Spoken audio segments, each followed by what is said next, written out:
You're now tuned in to Polarizing Figure, polarizing topic of the day. We got Shannon Sharpe sits down with Dr. Shannon and discuss relationship. Of course, y'all know she attacked successful single black men in the past. She got a book that's came out already. She redoing again, but we're gonna let them get into the whole deep conversation. But some reason about this, I think it should have been Kevin Samuel debating her with this situation. Before we get into it, like, comment, subscribe to the channel. Black man. Yes. Why is that a problem for y'all to cleave, which means evolve, which means lose parts of you when you are in a relationship? Why is there so much resistance of I am who I am? I'm not changing. You met me like this. Yeah. That's a lot. Because I feel like, because like you said, we are losing parts. If we lose parts of ourselves, am I still the same Shannon? But why do you want to be the same Shannon, even if you're by yourself? So do you want to be the same 30-year-old Shannon you were? No. So then why do you want to be that on your number 2 with me? Or your number 5 with me? Why is it that me being the woman you chose, Yes. I got to be of some good character? Yeah. So my good character hasn't influenced you in any way to want It made me want to do right. to do better, Yeah. to do right. But can I say Hold on. me? I haven't watered any seeds in you. Yeah, you have. And so when those seeds are watered, right, and you start to grow, what about the pruning season within our relationship? So you just don't want to prune? Because if you don't want to prune, that means you don't want to grow. Because it takes pruning for growth. Yes. So explain to me. And even when we sow up the soil to plant new seeds, there's seeds down there that get sowed up, that end up dead. So at what point do we grow together? This is one of the biggest deficits and issues within our black community, of black and men being in a relationship. At what point do we grow? If you're not willing to grow, Fig Tree, at what point? And then when God curses this marriage, head, because you covering me, because you refuse to be fruitful and multiply, Fig Tree, then what? I didn't do my job? Or was I too controlling? Or was I trying to be your mama? Or was it that you chose to sit up there with branches, unfruitful, not multiplying, because you didn't want to be pruned for us to grow? I'm just curious. I'm waiting to know the answer. I wish I knew the answer. And you look like you might be the only black man in this room besides the brother over there, and he's not in this interview with me. No. So why? You got to answer. You got to come up with something. Well, Doc, if I knew that, I probably wouldn't be almost 60 and not married. And I've heard you talk about how you are in relationships. I am. I mean, And you're like you very- say, you got something non-negotiable. I got some Right, non-negotiable. but you're very, and I don't say this to, poke you. Yeah. I'm saying, wrapped in love. You're very stuck in who you are in relationships. Yeah. Yeah, you're very, this is who I am. Yeah. And when I want my space, I want my space. And I don't need a shift or change. You can do what's conducive to me type thing. Yeah. And so that is the resistance. But you just said as a single man, you would not want to be the same 30-year-old you are now. I don't, but I just. So why do you want a woman to be with you while you the same person you were when I met you? I'm working. I'm a work in progress. It's taking me longer than anticipated. I had to repeat a couple of grades. Okay.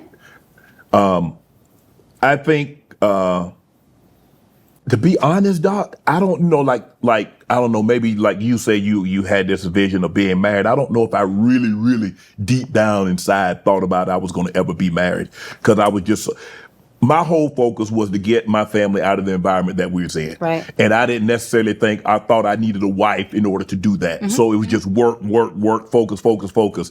And I don't do a great job of multitasking.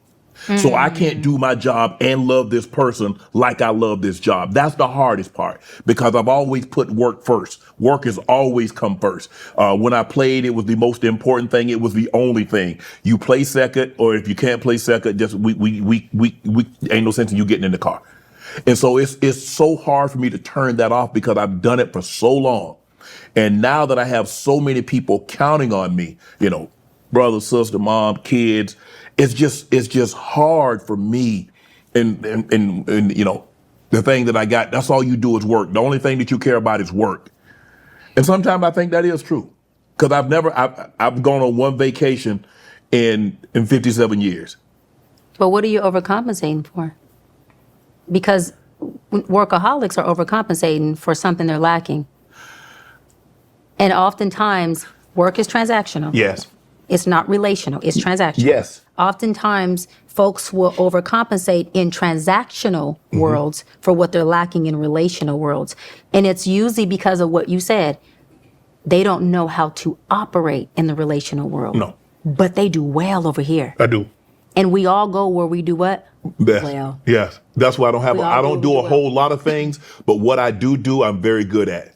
Yeah. I don't take on new hobbies because I hate. Well, how do you know if you're good at it? I know. And so what I'm good at, I become great at. I think. But I want to know, when are you going to give yourself a chance to love and be loved? Because you don't have to enter into it being great already.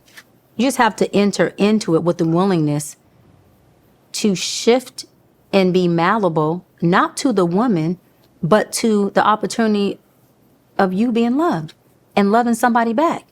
Yeah. Which is really, the ultimate fulfillment. The reason why we have to keep working and keep working and keep working and turn into workaholics is because there is a monetary or a limited fulfillment over here. Yeah. So we have to keep to get it. Yeah. Like a drug. Yeah. To get it. Yes. But see, love is not like that. It's not. I think, Doc, for me, growing up how I grew up and not having, it just drove me. And that was the thing that I really obsessed about, was to see my grandmother not have to worry about bills and not have to worry about things. And so I just poured everything. God gave me the ability to be disciplined, be dedicated, and be determined. And so for me. Wait, but not to a woman. No, because if there was a choice, Doc, if I had a choice between work or woman, I'm choosing work. But that's because work is safe for you. It is. What is so unsafe with you emotionally with the woman? I think for me, I haven't had the best luck with women. Why? But I haven't been the best for them. That's okay. Talk about the luck. What is the narrative around you haven't had the best luck with women? Because I've never given them all of me like I have a job. I only gave them what they couldn't hurt. There you go. This is good. What is it that they could hurt? What's that? Me. What part of you? My heart.